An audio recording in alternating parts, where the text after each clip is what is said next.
ముఖ్యమంత్రి ఒక్క మాట మాట్లాడాడు ఎక్కడైనా?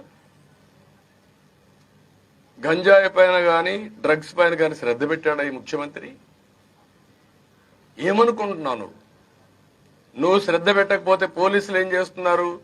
ఇది ముఖ్యమంత్రి గారు ఆమోదం ఉందని నీ కార్యకర్తలు నీ నాయకులు మొత్తం ఈ గంజాయి డ్రగ్స్ అమ్ముకునే పరిస్థితికి వచ్చారు. ఆంధ్రప్రదేశ్ రాష్ట్రం ఒక హబ్గా తయారయ్యే పరిస్థితికి వచ్చింది. దీనివల్ల మహిళలకు రక్షణ లేకుండా పోయింది. మీరు ఒకసారి ఇవన్నీ కూడా ఏ విధంగా ఇంపాక్ట్ ఉంటాయి అని కానీ మనం ఒకసారి ఆలోచిస్తే ఈరోజు ఇవన్నీ దీనివల్ల పెద్ద ఎత్తున ఈ లేడీస్కి రక్షణ లేకుండా పోయి 3.5 ఏళ్లలో మీరు చూస్తే 52,587 మహిళల పైన అత్యాచారాలు గాని వేధింపులు గాని జరిగాయి. రోజుకు 50, గంటకు 2.